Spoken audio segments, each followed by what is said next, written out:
اهل این هستی که مثلا خارج از ایران زندگی کنی؟ نه هیچ وقت نمیتونم. قطعا بیشتر از 48 ساعت به بعدش یه آدم دیگه میشم.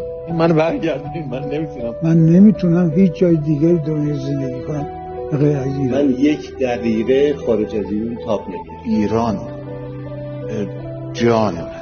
اگر من یه پاسپورت امریکا و کانادا و انگلیس و فرانسه اینا به من بدن، این برای پاسپورت ایران خودمو داشته باشم، اصلا نمیتونم نگاهشون بکنم. چون من زاده این خاکم. هیچ وقت هیچ موقعیتی هیچ شخصی حتی یک کلمه بعد ایران رو نگید. هیچ وقت بد ایران یا کشورتون رو نگید، چون زادگاه شماست، جایی که بهتون ریشه داده و باعث بالندگی و رشدتون شده. هر جای دنیا میرید خوب بگید، در سخت‌ترین شرایط هم خوب بگید. این کشور ماست، اصلا ربطی به کسی نداره. وقتی اومدم اینجا به من گفتن اولین کاری که می‌کنی اسمتو عوض کن، یا مثلا نگو من ایرانی‌ام، مثلا تو هالیوود بتونی جا پیدا کنی. گفت نه، اسم من بهروز بهمون بوسوقی، ایرانی‌ام هستم. آمریکایی که بچه‌ها به من گفت که بمون، ایران زندگی سخته.